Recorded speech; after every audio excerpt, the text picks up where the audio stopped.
Дэши Исламова заполняет заветную анкету. Женщина числится безработной. Сегодня ее вызвали в Центр занятости. В районной больнице появилась свободная вакансия.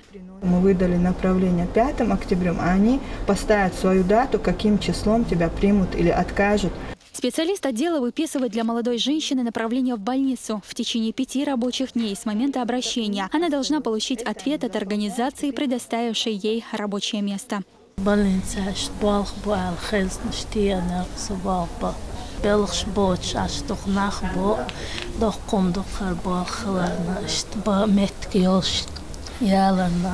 Людей, желающих найти постоянную или временную работу, на учете Центра занятости по Шалинскому району более 9 тысяч. Больше половины из них – это молодежь, не достигшая 30-летнего возраста. Вместе с тем в районе постоянно проводятся ярмарки вакансий и различные мероприятия, призванные помочь безработным трудоустроиться. Ежегодно Банк рабочих мест предоставляет безработным более 110 вакансий по самым востребованным профессиям.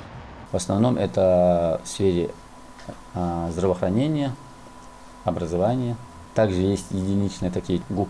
Чеченгаз предоставил вакансии. Им нужны, допустим, токари, инженеры. В этом году трудоустроено 157 человек только в Шалинском районе.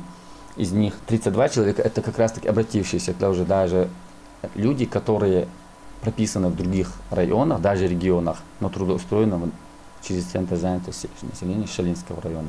Однако не всех безработных порой удается трудоустроить. Часто от заявителя требуется специальное образование. Решить эту проблему помогает учебный центр, который сотрудничает с Шалинским центром занятости.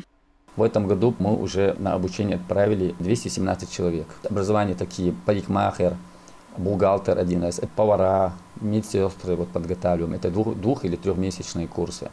Вопросу трудоустройства в республике уделяется особое внимание. За последние годы проведена огромная работа по обучению и трудоустройству безработных граждан. Сегодня их число снижено до 93 тысяч. Между тем, банк вакансий с каждым годом пополняется. В Министерстве труда, занятости и социального развития разработано и действует ряд программ, призванных содействовать снижению безработицы. Это обучение и трудоустройство не только в республике, но и в других регионах страны. Значительное количество безработных есть возможность трудоустроить и за счет привлечения инвесторов.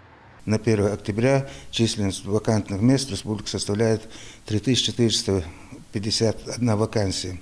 Но в основном это вакансии по медицинскому направлению, образовательному направлению, вакансии педагогов, ну и различные другие профессии. Недавно были представлены 5 инвестиционных крупных проектов, куда были отобраны желающие выехать за пределы. Кроме того, у нас в республике в декабре месяце открывается гипермаркет «Лента».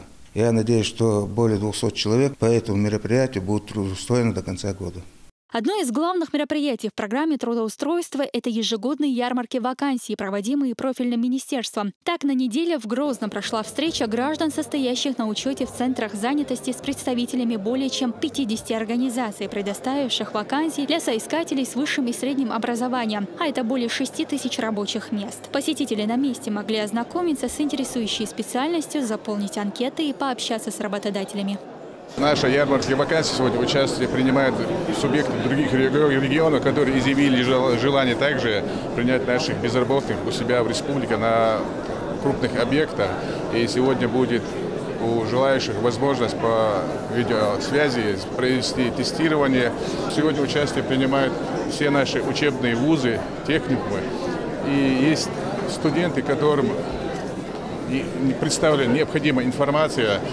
Даже здесь участие принимают школьники, им помогаем сегодня при выборе той или иной профессии, чтобы они именно правильную профессию выбрали. На ярмарке вакансий предоставлено более 100 профессий в области образования, медицины, а также целый ряд технических специальностей. Примечательно и то, что только в этом году по линии профильного министерства трудоустроено более 500 выпускников вузов. К сожалению, сегодня наша молодежь очень редко выбирает востребованные специальности. Вот сейчас проходил по коридору, здесь представители различных организаций, у которых есть вакансии. Поэтому, в принципе, я думаю, что если мы правильно построим свою профориентационную работу, то есть в системе образования, и вот такие ярмарки, если будут проходить, наверное, наша молодежь выберет те профессии, которые сегодня есть в республике, которые необходимы для любого человека.